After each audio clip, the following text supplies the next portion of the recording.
Welcome back सुप्रभात news MP. चलिए देखते हैं मध्य प्रदेश की 15 फटाफट बड़ी खबरों को। इससे पहले न्यूज को कहां से देख रहे हैं कमेंट बॉक्स में जरूर बताएं, साथ ही वीडियो को लाइक करें। देश के सबसे स्वच्छ शहर में चलेगी केबल कार, पूरे शहर को मिलेगी जाम से राहत। मध्य प्रदेश की आर्थिक राजधानी इंदौर में पब्लिक ट्रांसपोर्टर को बेहतर बनाने के लिए केबल कार चलाने की तैयारी की जा रही है। सर्वे करके इसकी रिपोर्ट सौंप दी गई है। केबल कार चलाने से लोगों को जाम से राहत मिलेगी। शहर में केबल कार चलने से लोगों को जाम से बड़ी राहत मिलेगी। इसके साथ ही भीड़ भाड़ वाले इलाकों का ट्रैफिक भी डायवर्ट होगा। आम लोगों के लिए केबल कार का संचालन करना नई पहल है। इंदौर में सिकल सेल जांच के लिए मॉलिक्यूलर लैब का उद्घाटन करेंगे प्रधानमंत्री नरेंद्र मोदी 15 नवंबर को जनजाति गौरव दिवस पर एमवाय अस्पताल में सिकल सेल जांच के लिए निर्मित मध्य प्रदेश की पहली मॉलिक्यूलर लैब का वर्चुअल उद्घाटन कर सकते हैं। हालांकि अभी इसकी आधिकारिक पुष्टि नहीं हुई है। यह सुविधा मिलने से अब गर्भ में ही पता चल जाएगा कि बच्चा सिकल सेल से पीड़ित तो नहीं है। यह लैब देश के चुनिंदा मेडिकल कॉलेजों में ही है। भारत सरकार की योजना के हिसाब से 2047 में सिकल सेल का उन्मूलन किया जाना है। तीसरी व छठवीं कक्षा के विद्यार्थियों का होगा मॉक टेस्ट, ताकि सीखने की क्षमता पता चले। प्रदेश के सरकारी स्कूलों के तीसरी व छठवीं कक्षा के विद्यार्थियों का मॉक टेस्ट लिया जाएगा, ताकि उनकी सीखने की क्षमता का आकलन किया जाएगा। वर्ष भर में ऐसे 3 मॉक टेस्ट लिए जाएंगे। टेस्ट के परिणामों के विश्लेषण के आधार पर उन विषयों की पहचान की जाएगी जिनके प्रश्नों के उत्तर विद्यार्थी नहीं दे पाए हैं। उन विषयों के शिक्षक द्वारा विद्यार्थियों को सतत अभ्यास कराया जाएगा। इंदौर मनमाड़ रेल प्रोजेक्ट को मिली गति, 5 वर्ष में काम होगा पूरा। बहुप्रतीक्षित इंदौर मनमाड़ नई रेल लाइन परियोजना का जमीनी स्तर पर काम शुरू हो गया है। 5 वर्ष में तैयार होने वाली इस परियोजना में टेंडर प्रक्रिया शुरू हो चुकी है। इस नई रेल लाइन से धार, खरगोन और बड़वानी के आदिवासी अंचल से पहली बार रेल लाइन गुजरेगी। परियोजना से लगभग 1000 गाँव और 30 लाख आबादी का रेल सेवा से सीधा संपर्क जुड़ेगा। परियोजना से पीथमपुर के औद्योगिक क्षेत्र को गति मिलेगी।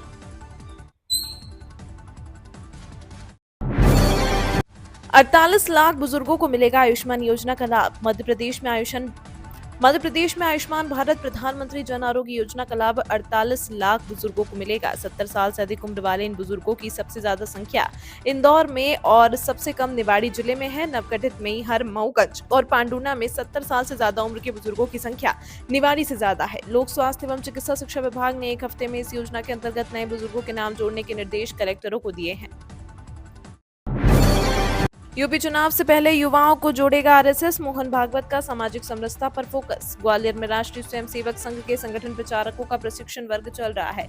इसमें संघ का पूरा फोकस यूपी विधानसभा चुनाव पर है। हालांकि यूपी में विधानसभा चुनाव 2 साल बाद होना है, लेकिन संघ अभी से इस अभियान में जुट गया है। प्रशिक्षण वर्ग के चौथे दिन को चुनाव समेत युवा शक्ति और घर घर तक पहुंच बनाने के लिए हर घर दस्तक अभियान पर विस्तार से मंथन हुआ। इस दौरान प्रचारकों ने सामाजिक समरसता का माहौल घर घर तक पहुंचाने पर जोर दिया।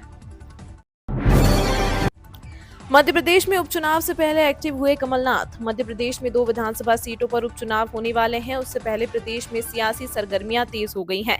पूर्व मुख्यमंत्री कमलनाथ भी लंबे समय बाद एक्टिव मोड में नजर आ रहे हैं। उन्होंने एक्स पर पोस्ट कर बीजेपी की मोहन सरकार को घेरा है। कमलनाथ ने एक्स पोस्ट पर लिखा, मध्य प्रदेश के सीहोर जिले की बुधनी और श्योपुर जिले की विजयपुर विधानसभा सीट पर उपचुनाव होने जा रहे हैं। एमपी में बदल जाएगी जिलों और तहसीलों की तस्वीर, परिसीमन कार्य हुआ शुरू। मध्य प्रदेश के संभाग, जिला, तहसील और विकासखंड की सीमाओं के सीमांकन का काम शुरू। विकासखंड की सीमाओं का काम शुरू हो चुका है। इसकी शुरुआत राजधानी भोपाल, सागर और ग्वालियर संभाग से शुरू हो चुकी है। नवंबर में संभाग स्तर पर एक बैठक की जाएगी, जिसमें तमाम बिंदुओं पर चर्चा की जाएगी। इसके बाद जनप्रतिनिधियों के साथ भी एक बैठक की जाएगी, जहां सीमाओं के परिवर्तन पर चर्चाएं की जाएंगी। मजबूत पश्चिमी विक्षोभ के बाद होगी बर्फबारी, उत्तरी हवा बढ़ाएगी ठंड। नवंबर की शुरुआत गर्म रही है। पिछले 10 साल का रिकॉर्ड देखा जाए तो इस वजह सबसे ज्यादा तापमान दर्ज हुआ है। दिन व रात का तापमान सामान्य से ऊपर होने की वजह से ठंड का एहसास नहीं हो रहा है। पश्चिमी विक्षोभ के बाद जब जम्मू कश्मीर राज्य में बर्फबारी होगी, उसके बाद उत्तर से आने वाली हवा मध्य प्रदेश में ठंड बढ़ाएगी। हालांकि ग्वालियर में अगले 2 हफ्ते तक मौसम में ज्यादा बदलाव के आसार नहीं है। भाजपा के चुनाव प्रभारी जिलों में जाकर देंगे चुनाव टिप्स, संगठनात्मक चुनाव की तैयारी तेज। भाजपा ने प्रदेश संगठनात्मक चुनाव के लिए अपनी गतिविधियां तेज कर दी हैं। इसी क्रम में पार्टी के जिला चुनाव प्रभारी अब जिलों में जाकर 2 दिवसीय कार्यशालाओं का आयोजन करेंगे। इन कार्यशालाओं का उद्देश्य कार्यकर्ताओं और पदाधिकारियों का चुनाव से संबंधित टिप्स देना और संगठन को मजबूत करना है। भाजपा के प्रदेश में 60 संगठनात्मक जिले हैं, जहां इस महीने के अंत तक चुनाव होंगे। 6 माह में 5 अधिकारी बनेंगे स्पेशल डीजी। पंकज श्रीवास्तव दिसंबर में होंगे पदोन्नत। कुछ राज्यों में 30 वर्ष की सेवा पूरी होने के बाद आईपीएस अधिकारी डीजीपी या स्पेशल डीजी बन जा रहे हैं, पर मध्य प्रदेश में 1992 और 93 बैच के अधिकारी भी अभी तक पदोन्नत नहीं हो पाए हैं। इसी माह डीजीपी सुधीर सक्सेना के सेवानिवृत्त होने के बाद किसी स्पेशल डीजी को डीजीपी बनने का अवसर मिलेगा। उसकी जगह 1992 बैच के अधिकारी पंकज श्रीवास्तव दिसंबर 2024 में स्पेशल डीजी के पद पर पदोन्नत होंगे। पीएम श्री पर्यटन वायु सेवा का रीवांचल में विस्तार, इन शहरों से जुड़ी योजना। पीएम श्री पर्यटन वायु सेवा के माध्यम से अब मध्य प्रदेश के दूर दराज के क्षेत्र को छोटे विमान की कनेक्टिविटी के जरिए जोड़ा जा रहा है।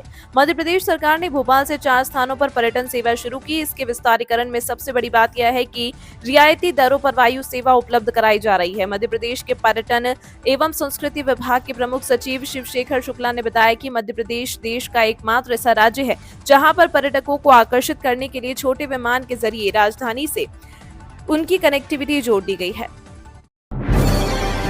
सीहोर के एसपी ने बुधनी का किया दौरा, पुलिस को अलर्ट मोड में रहने के दिए निर्देश। मध्य प्रदेश के सीहोर जिले में बदमाशों के खिलाफ प्रतिबंधात्मक कार्रवाई के लिए 1 सप्ताह तक लगातार बड़ा अभियान चलाया जाएगा। सीहोर के एसपी ने रविवार को बुधनी उपचुनाव वाले क्षेत्र में पुलिस थाने, चौकी सहित एसडीओपी कार्यालय का निरीक्षण कर अफसरों को जरूरी दिशा निर्देश दिए। साथ ही चुनाव आचार संहिता का हर हाल में पालन कराने स्थानीय अधिकारियों और कर्मचारियों को आदेश दिया।